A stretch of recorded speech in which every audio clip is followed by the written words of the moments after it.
What if you could learn from physical product entrepreneurs that have risen up from the trenches to dominating their market by creating successful physical product brands? Well, this podcast is hosted by me, Kunle Campbell, and it's about breaking the mold to becoming a smarter, savvier, and better product entrepreneur. You discover how to take physical products from concept through launch and to scaling up from physical product entrepreneurs who've taken their revolutionary ideas to 1 million, 10 million, and 50 million plus in revenue businesses. You'll also join me on my journey to build $1 million physical product brand business in a year, where we both will learn about crowdfunding, selling to retail chains, launching through marketplaces like Amazon, strategic partnerships, publicity, celebrity endorsements, and selling direct to consumers. So if you're creating or building a brand in the consumer packaged goods space, in fashion and apparel, business products, or any physical product niche, listen in because we have you covered. Join the fast track to physical product business success. This is the Physical Product Business Podcast. I'm Kunle Campbell. Let's get rolling. Hi guys, welcome to the Physical Product Business Podcast, part of the 2X e-commerce podcast. And on this episode, we're going straight into the fundamentals. Yes, the fundamentals I talk about. And what are the fundamentals? I will allow my guest, who is an expert marketer, flesh things out. I'll just give you a little bit about what he's managed to achieve. So he was the head of marketing and PR on a website called GOG.com, and I believe they used to sell like digital gaming products, right? And he grew revenues from mid 6 figures annually, wait for it, to mid 7 figures monthly. Okay, so ideally, we're looking at an 8-figure business, basically from a 6-figure to an 8-figure business, right, in just 4 years, right? And that's why he's here. So without further ado, I'd like to welcome Trevor to the show. Welcome, Trevor. Hello, thank you very much. I'm glad to be here. Fantastic. Thank you for making the show, and I'm super excited to figure out flesh out how you managed to achieve this feat of 6. Typically people do 6 to 7 figures. You did 6 to 8 over 4 years, I have to say. But would you kind of introduce yourself, please, so the audience can find out a bit more about you? Sure. So I'm a marketer. I've been doing this since 1997. Wow. I got started in the business doing advertisements and design for a weekly newspaper back in Orm Beach, Florida, where I'm from. And kind of from there, I've run my own business a couple times. I ran my own website design company in high school. I went to work for the University of Central Florida. I was in their marketing department while I was going to school. Ran my own business again. Just a whole bunch of, kind of moving back and forth, almost always internet-based with the exception of the very, very beginning. Okay. Got a degree that focused on marketing, but wasn't super impressed because back in early 2000s, the people who were teaching marketing are 50 and 60. And this internet thing, it's not going to be a big deal.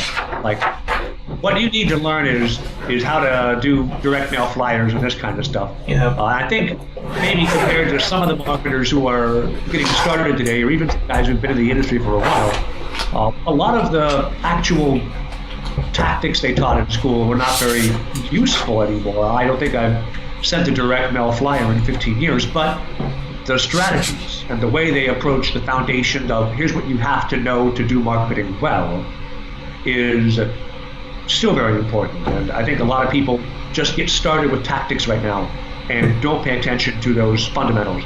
And so kind of part of what I was going to talk about here on your show is how those fundamentals really informed what happened at GOG, what I've done in companies I've gone to since, like all this stuff comes back to the same kind of fundamental well of knowledge and experience and ways to approach solving a problem. You don't get those if you don't study the foundations first. Okay. So you have a pretty detailed background that has moved from more theoretical academia to the internet, right straight into the internet, and you've pretty much pretty much had your entire marketing career in this digital age. So you probably seen the rise of desktop and now mobile, just mobile marketing in general. And I love what you just said about the fundamentals. Okay, so let's just jump right straight in and let's talk about what you think are the fundamentals that have stood the test of time, right from the direct marketing time to the SEO AdWords time to now the mobile social era, more or less. So in your opinion, what's been consistent all through? One thing that's quite consistent is you think about desktop advertising, you think about search advertising, you think about social media advertising. Like all of those are actually one channel of marketing in your traditional marketing mix. It's direct advertising. It is, I know someone has an interest in a thing, let me present them with an ad. So when you say, oh, I'm going to solve this with social, well, it's direct advertising. I'm going to solve this with search. Like it's fundamentally the same mentality as if you were doing a direct mail flyer. Now, part of where people don't get who don't have the fundamentals, don't really understand is back when you had direct mail advertising, for example, sent through flyers, your metrics weren't nearly as good. You had to have a really good theory and a good gut instinct when you started, or it'd be very easy to order 10,000 flyers, send out 10,000 flyers, pay 25 cents a flyer for the postage, and then lose all that money. Nowadays, with internet advertising, you can try something and immediately be like, oh, a week later that didn't work, and switch. And you're not out thousands of dollars, you're out a couple hundred, and then you pivot. That's part of why folks don't really get those fundamentals. I think the ones that work really well when you're thinking about how you want to construct your funnel for your business. There's the classic 4P's of marketing that everyone teaches, and some people maybe disparage. I still think it's a useful kind of mental approach to how do I want to get something out to market. And that's product, price, placement, and promotion. Right? Those are the 4P's. Okay. And kind of before we started recording the show, you asked about this. Where does branding fit into those 4P's? Branding actually takes you back before the 4P's.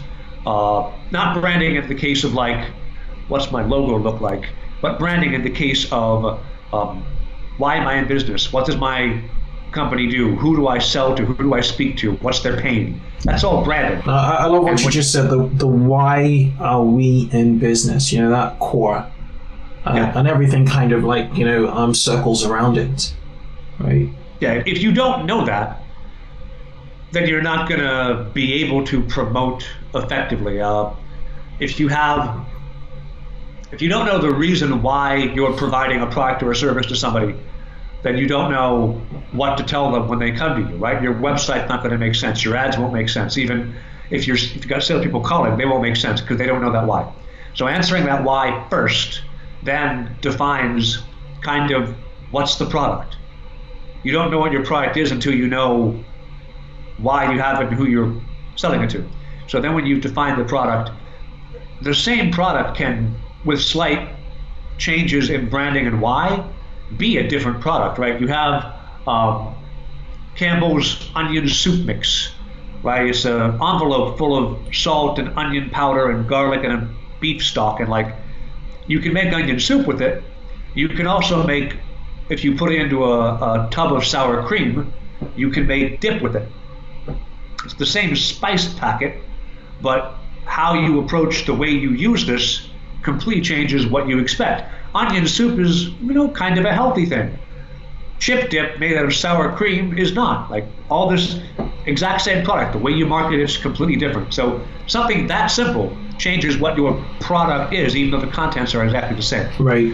And then price is, of course, part of who do you sell to, right? If you're selling the exact same product, but you have Campbell's Soup Deluxe soup mix, you charge an extra $2 for it. It's a premium product, and you package it differently. You change the color scheme. You change how you talk to people, and it's not about hey, this is cheap soup, but it's rather about this is artisanal soup made by specially trained grandmothers in their kitchens, and they work day and night to put love in the soup, whatever. So do you think if you have a good enough story, you could change a commoditized product to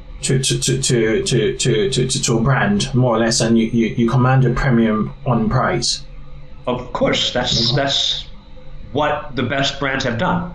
I mean, think about Nike shoes, right? One of the strongest brands out there.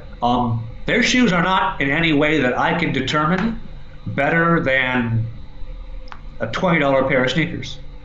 But you're paying $150, $200 for them because they have that brand. They're made in the same factories in China as the cheap ones.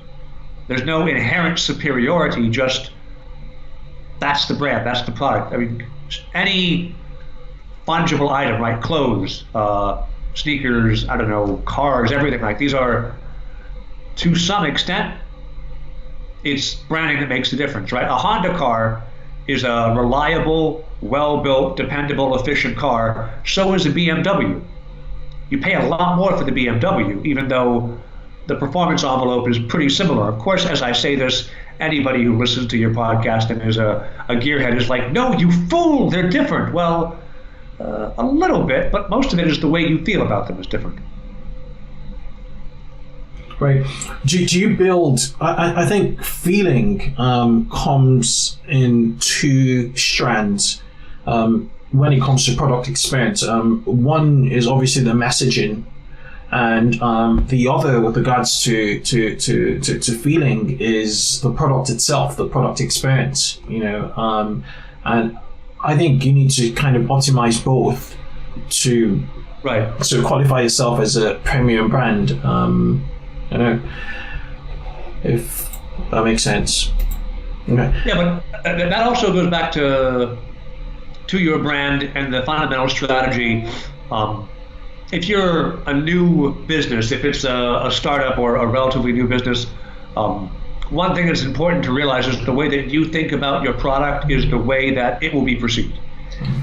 If you think your product is crap and you try to market it as luxury, there's going to be a disconnect in the way you present it, in the way you market it, in the way you talk to people about it on the phone, like all these things.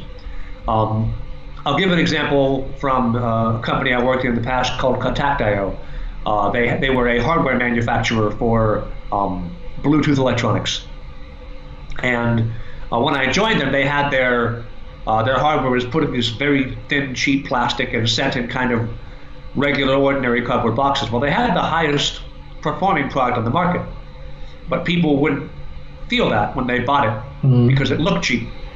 So they'd go like, well, you're charging too much, right? You're asking for $12 per little beacon, and other folks in China are charging $3.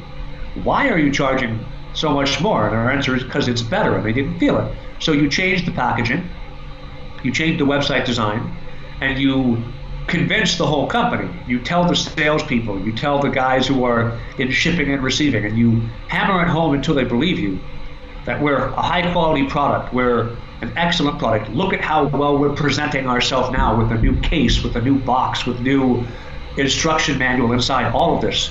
And then people stop complaining. But the internal hardware were the same. We didn't change what we were manufacturing, we changed how we packaged it, and we changed how we felt about it. If we had just changed the packaging and we're still like, whatever, throw 100 of them in a box and ship them, you don't have that experience the whole way through and you don't believe it. But everyone came to believe, no, this is a high quality product. It's very valuable. People get a lot of use out of it. Let's treat it with respect. I agree. Cool. So that feeling has to be two-sided, and it has to emanate from you, the brand. And then you amplify it in everything you do, from the website through to your product, through to how you talk about it, and that energy, that feeling actually transfers to the market, and the perception then comes through. Very, very, very interesting perspective, the feeling part especially, which I've never I've never really heard about, which is very, very good.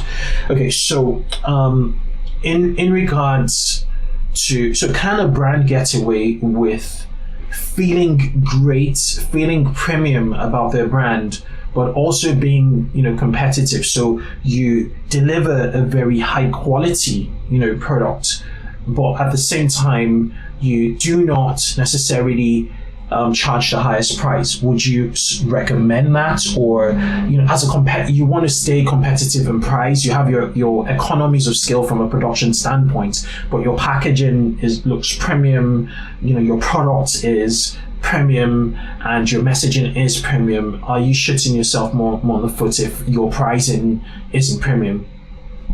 Well, there's two different ways to approach this. One is to say that we are purposefully smaller batch, and that's how we work. We charge more per item, and we don't do the volume, but we make more per item. Another way is to say we're premium, higher scale, but then your fourth P, promotion, comes in. And you can say, this is a luxury product, but once or twice or however often, a year or a month or whatever, some of it comes down. And then if you built a following for your brand, when you drop the price, a whole bunch of people are going to want it. Now this is on sale. I want to get this. MA, the bag manufacturer, super luxe, super expensive. They do have an annual sale where they drop their prices about 20 or 30%. Not like hugely, but enough where everybody's been saying, well, I'm going to wait till the sale. Okay. And now they come. And so when they drop their prices there, they're more comparable to, I'd say, not upper tier luxury prices, but kind of mid or even lower tier luxury prices on their product.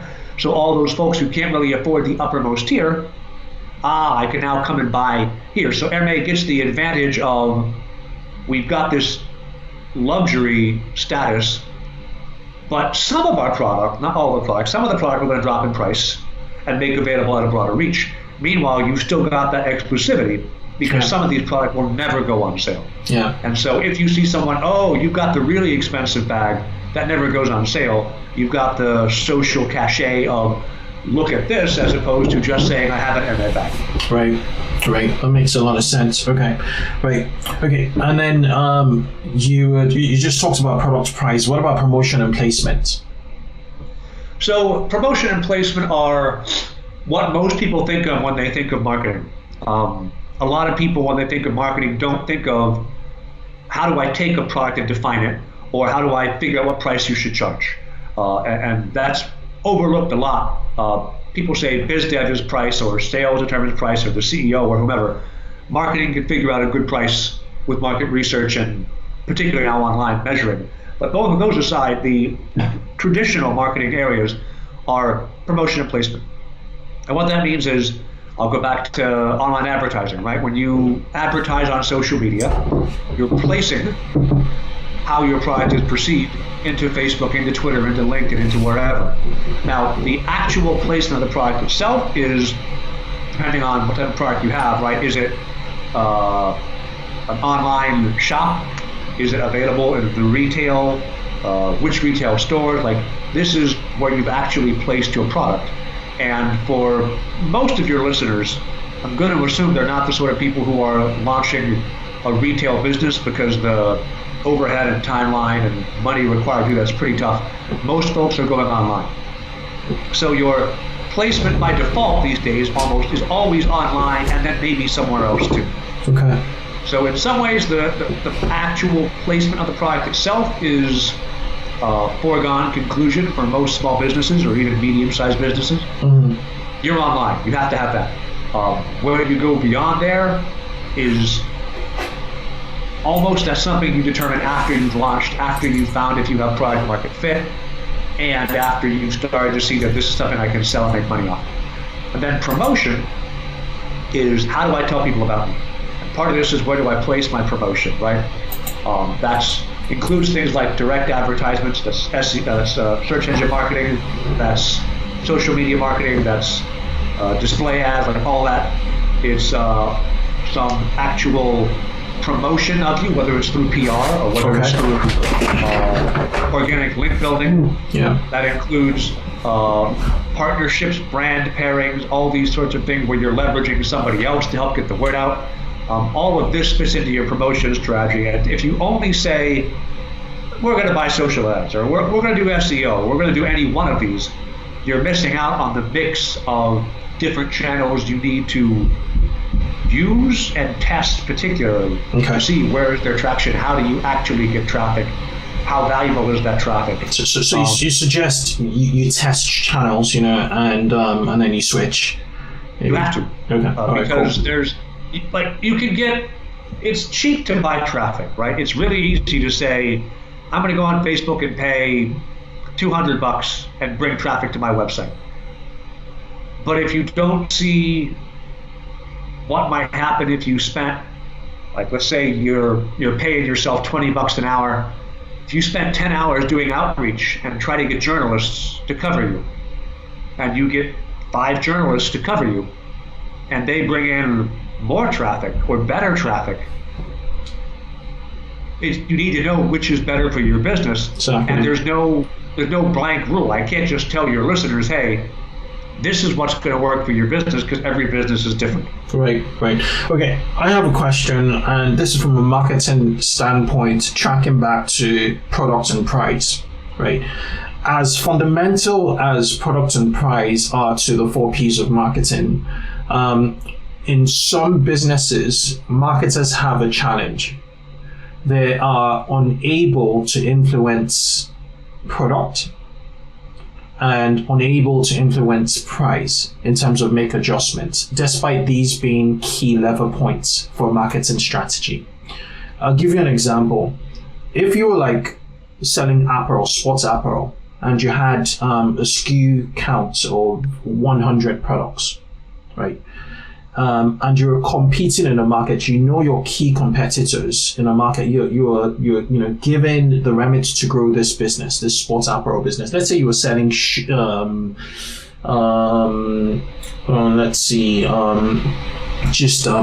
tops or just outfits for a gym, apparel, So let's say you're tasked to build out, sales.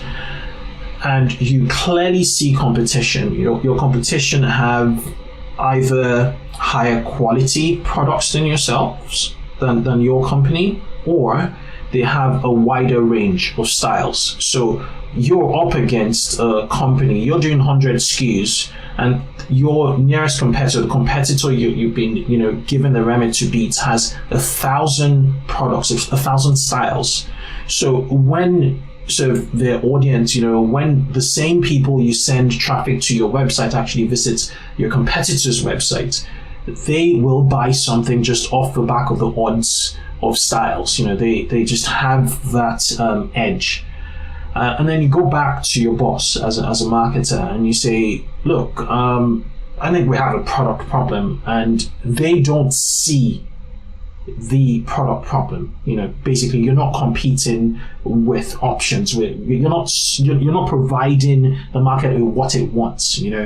What do you do next as a marketer? How do you collate data to prove that we clearly have a product problem and not necessarily a promotion or a placement problem? Well, there's a couple different ways you can do this now. Definitely benefits in how online marketing works, because it's much easier to get this kind of info than it used to be. You start by saying on your website, when you see exit intent, you just ask somebody, hey, why didn't you buy? Is there something that you want that we don't have? And if their answer is yes, and a lot of them say yes, well, heck, there's no need for you to make an argument to your boss. The data just argued for you, right? You say, hey, look, 30% of people who are leaving our store left because they said we don't have what they want. That sounded pretty bad. Like, either they couldn't find it, in which case our problem is more with placement in the website and less with the product, or we legit don't have it. We don't have it, and a third of our traffic is saying we want maybe 1 or 2 different types of product that we don't currently carry. Then you do the math and you say, well, what's the cost for spooling up? What's the cost for holding the inventory? What's the cost for changing our supply lines? And then what's the profit we might get if we could convert 5 or 10% of this third of our audience to actually buy. But if you've got 100 products and somebody else has 1,000, and you're like, well, I can't compete because they have more product than I do, that's not usually the case. What you have to do is, it comes back to promotion and placement, to say, how do I bring the right people to me? I don't want to bring everybody, like if I only have 100 products in my athletic apparel company and they're all for hardcore runners, and somebody else has 1,000 products for runners and bikers and swimmers and I don't know, kayakers and like all this stuff. I don't want to bring anybody who's not a runner to my site. I want to choose my placement such and my promotion such that the people I bring to me are the ones who are most likely to care about my product. And if my product is not well differentiated, if I just have 100 different SKUs of stuff, and some other folks have 1,000 different SKUs of stuff, then your product problem isn't that they have 1,000 SKUs. Product is very, very rarely somebody else has something and I don't. Product is almost always, I don't present myself right. So it could be that my 100 different SKUs of stuff, I need to take these 100 SKUs and divide them into 20 groups of 5. And those 20 groups of 5 are then super, super targeted. And they go really deep. And we go, all right, this particular bunch of athletic apparel is very appealing to moms who have kids in school and who want to go get back in shape now because finally they're able to have the time. All right, we need to build that product and not just assume that moms will come to our site and go, well, let me find it. No, let's message to them, promote to them, target them, and show them the whole way through the product, this is for you. And then you take the same product and maybe a slightly different color scheme or different silkscreen printing on it or something, and you say, now we're going to target this variant of the product to college girls who want to look cool while they're hanging out at the gym and not really getting into it or something. Okay, boom. You find those people, you target to them, you know your persona, which goes all the way back to brand, and it shapes the product. And then you're able to, from there, figure out the other 3 P's. It makes sense. It makes a lot of sense. Okay. So what if in a scenario there's clearly, you've answered it kind of, that there's a product issue, where in that example, you have other athletic apparel, companies, that have a wider range or, wider, style for shoppers. Because and that's the standard in the industry. You look at the average in the industry, and it's just blatant that your company, do you niche down in your strategy and just decide to just scale down? How do you influence product improvement as a marketer? As a marketer, you're a warehouse of information about what the customers do. Mm-hmm. And particularly in a B2C business, right? There's no salespeople usually. Yeah. The salespeople maybe are getting you placed in this retail chain or that retail chain, but they don't deal with the customer. With that data, you have a responsibility to inform people of what the data says. And if you see, hey, a whole bunch of people are coming to this particular product's page and they almost all bounce. And like we've tried 3 or 4 different versions of the page, none of them fix the problem. It's not the page design then, because this same page design tried out on other similar products is working. It's not for this one. Either the product is not a good product, it's not competitive in some way, or you should stop carrying it. And you can maybe simplify your logistics and open up some resources in your business to go try something new now. You can say, hey, according to our research, these 5 products, they're not worth the cost of stocking them in inventory. But if we shut them down, and we have a big sale and get rid of all the inventory. We've opened up warehouse space. We've opened up the ability for our sourcers to go out and find new stuff. And here's product that we think people want.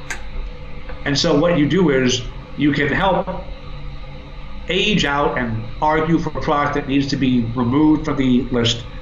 And then you can say, all right, based off of feedback, let me jumpstart the product conversation. Don't go to, this is maybe not marketing, this is, I think, life advice, but it's never wise to go to your boss and say, I have a problem, what should I do? It's always much better to say, we have a problem, here's how we should fix it. And after you've done that for a while, and your boss has come to appreciate your industry experience and knowledge and expertise, it's even better to say, hey, we had a problem, here's how I fixed it, I'll let you know what the results were. Now you're not even asking for someone to make a decision, you're just saying, here's what happened. If in the product market cycle, you say, here are our problems, let's get rid of them, here are the fixes we should have. Now the product team doesn't have to go, well, we might do this, but I don't know what to replace it with, and it's hard to get sourcing, and I don't want to do it, is fundamentally when people are saying, when someone asks you how, they're really asking you, why should I do it? I don't want it. It's a change. So if you can make it where you don't have to ask the how, where you can just say, here's an answer, and you don't have to drive it through. You don't have to be a guy with, your fist punching folks down and saying, do it this way. But you can be the guy who says, I've opened this door, would you like to step through? It makes sense.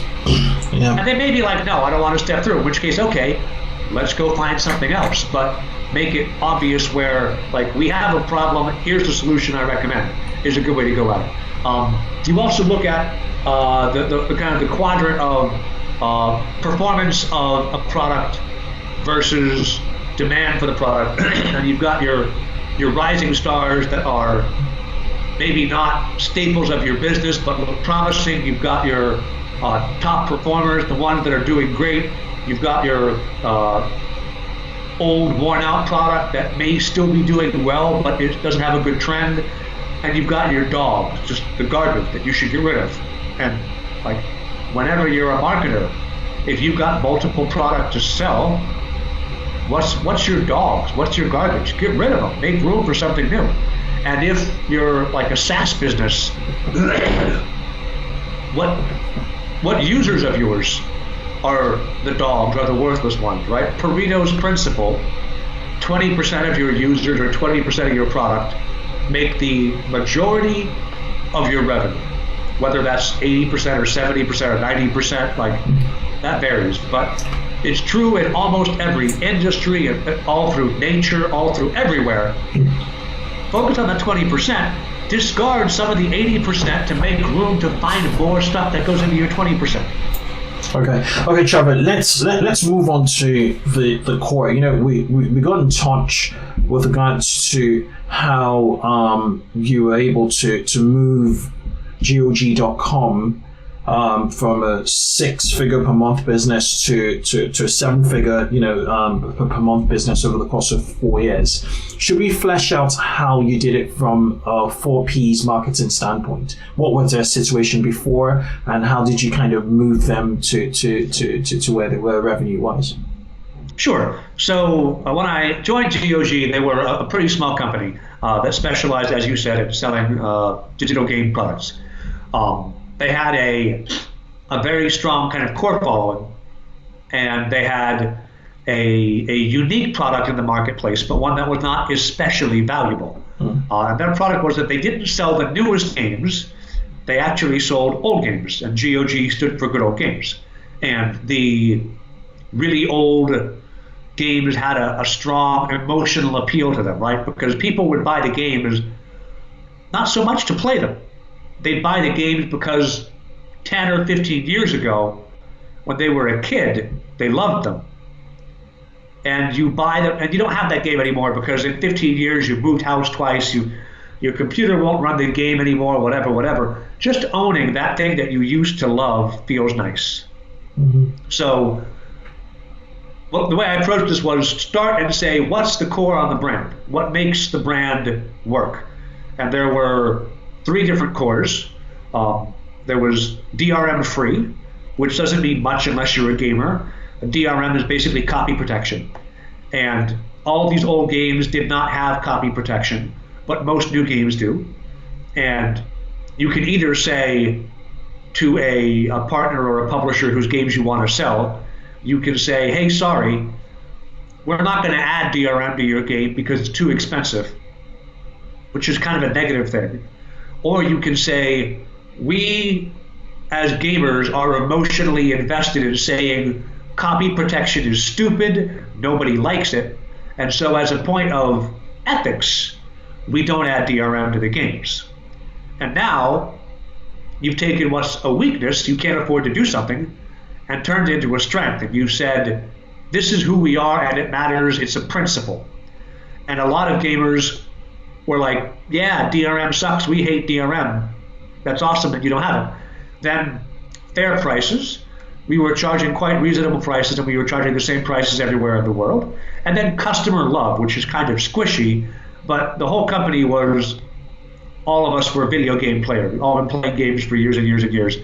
And so we believed in the product. We liked what we sold, and the respect and love we had for the product and for other people who were like us was evident in everything we did.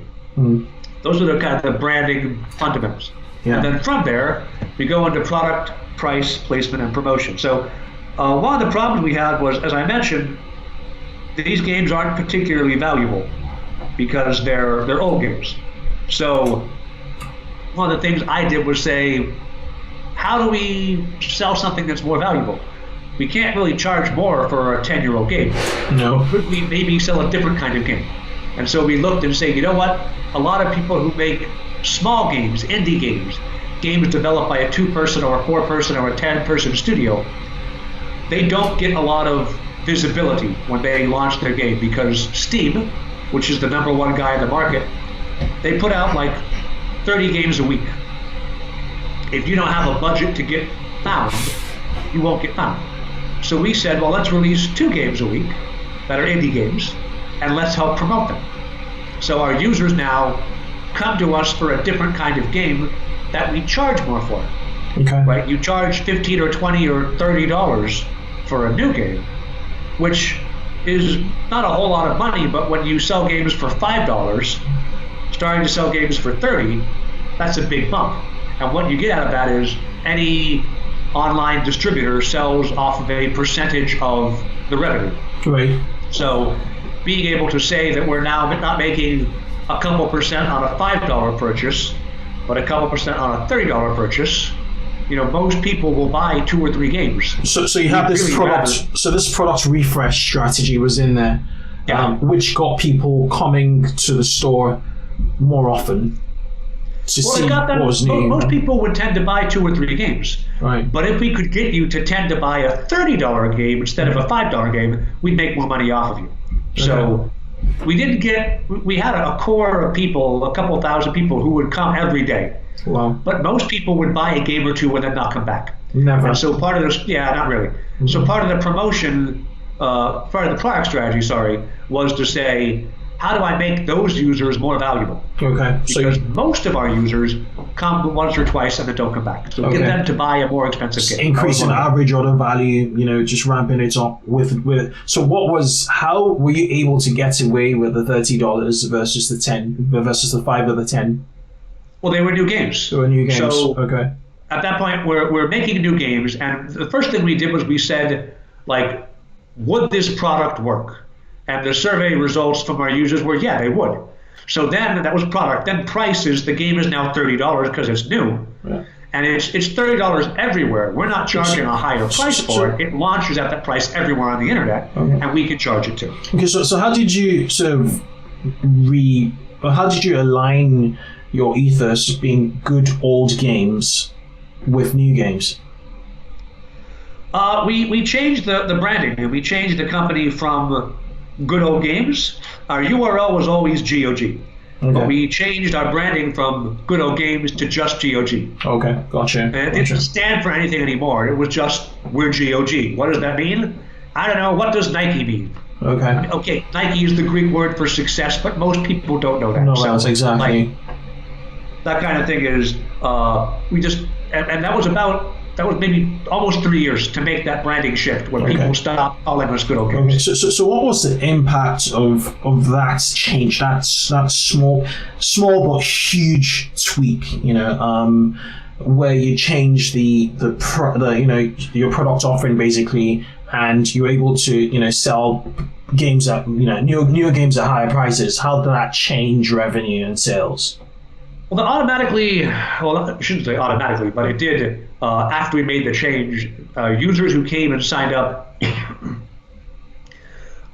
if they bought new games, they tended to be worth 3 or maybe even 4 times as much as the users who only bought old games.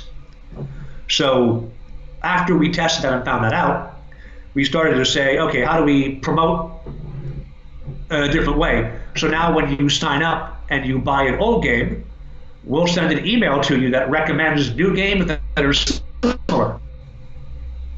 So that if you're only going to buy 2 or 3 games, right, you bought an old game because it reminded you of the game, or maybe it was the game you played when you were a kid and you loved it. And now we say, hey, if you like this game, try out this new game, which is a lot like it, but has better graphics and is, maybe a more modern user experience and kind of more fun for you to play. So that kind of driving folks into buying newer games had a real benefit in the value for users. Was this like an automated email sequence, or was this manual? Well, we had to kind of figure out what the similar games were manually, because the name of the game isn't going to tell you crap. No. But since every game that we put in the store was somebody in the company played, and they knew what the game was. Okay. At that point, we were always able to say, like, what games are like this? And so we could build a database, kind of a relational database, and say, all right, what's similar here? How do we cross-promote these? And then also some of the promotion stuff we did, we had some giveaways. And we would do a giveaway, and that giveaway would be hugely covered all over the internet, particularly the first couple we did, because it was a new thing. People hadn't really been doing game giveaways at this scale. And what we did was we said, basically, anybody who wants to, come sign up with GOG and you'll get these free games for a limited time, because that puts the pressure on, right? And we get 100,000, 200,000 people sign up in 48 hours. Now, that's because every video game news site on the internet would be like, holy crap, GOG has these games for free, go now. And so, we'd have like really, really well-respected games from maybe 1995 or something. And like everybody knew the game, everybody had heard about the game, and now it's free for 48 hours. Go sign up. So how many did you give away, and how much did it cost the business to do this? We would negotiate a flat upfront price with the owner of the game. We'd say, here's what we'll pay you, regardless of how many we give away. Okay. And we'd give away, like, everybody who signed up would get a copy. So we'd give away 100,000 or 200,000 copies, like a lot of copies.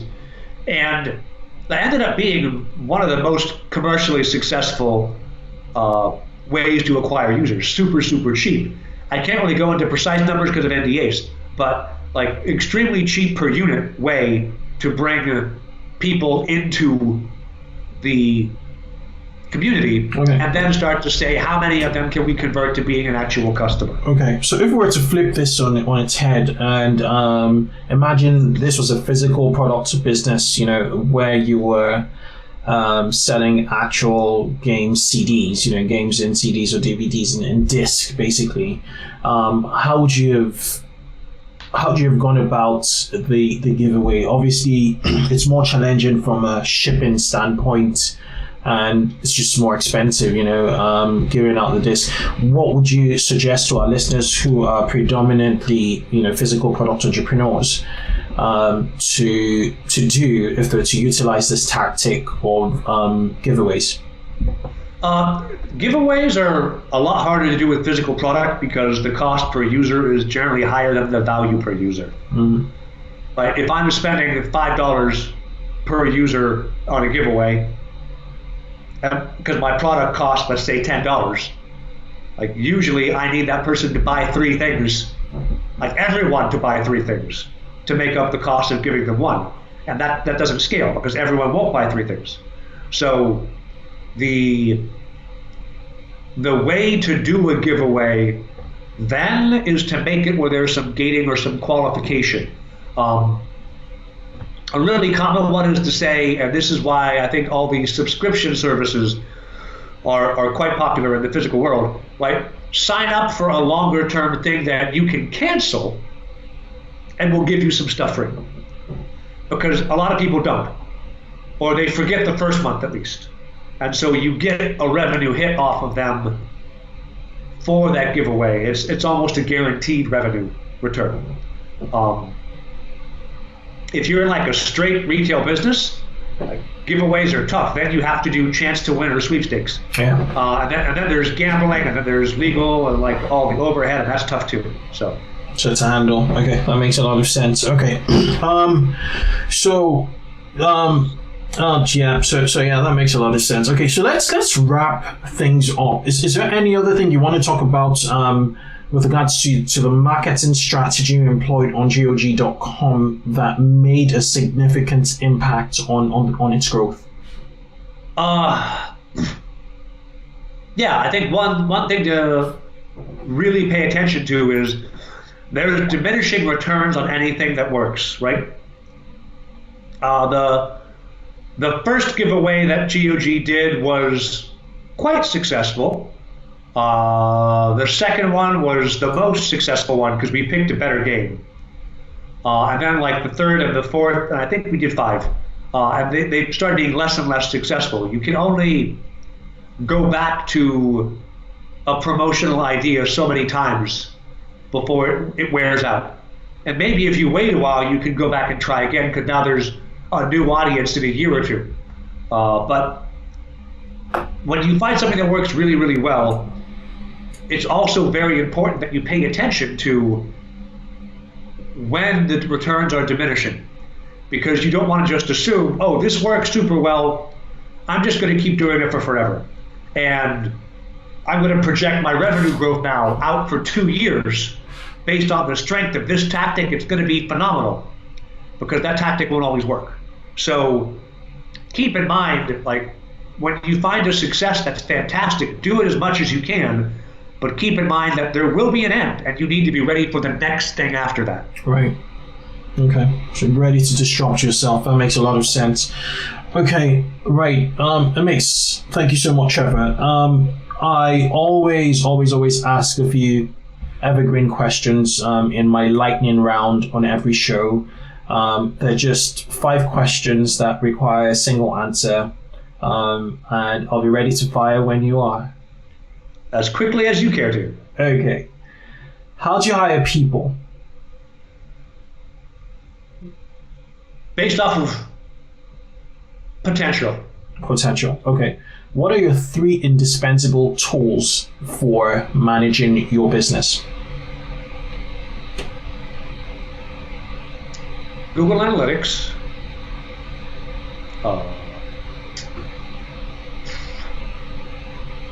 Like that's the most indispensable one. Beyond that, a dashboard of whatever your marketing expenses are. Like I use Excel, but I didn't want to just say Excel because that's a bit vague. Yeah. And honestly, some project management tool to keep track of what the heck you're doing. Okay, cool. What one piece of advice can you give to listeners keen on driving marketing growth to their business, to 10x marketing growth to their business? Listen. Your users are going to tell you what you should do. Listen to them. It's super easy to be like, I know what to do. You probably don't. Good stuff. If you could choose one single book or resource that's made the highest impact on how you view building a business and growth, which would it be? the hard thing about hard things Hard is a thing about really good hard book things. Yeah, for that. yeah. No silver bullets, just lead bullets. Okay, right. Thank you so much for coming on the show. What's the best way for listeners interested in getting in touch with you to contact you, Trevor? I'm on Twitter at Trevor Longino. That's TrevorLongino. Okay. Find me there. You can find me on LinkedIn at LinkedIn/in/Trevor Longino. And you can find me on Facebook if you really want to at Facebook/Trevor.Longino. It's pretty easy to find me. Okay, fantastic.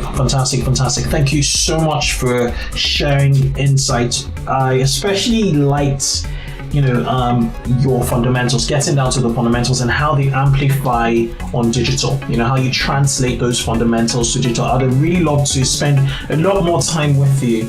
But for our listeners who do, I'd actually, touch base with you after the show to talk to you about a few things. But for our listeners who, love what they heard, they'll be in touch. And, thank you so much again. Yes, sir. Thank you very much. I hope you have a good day. You too. Bye.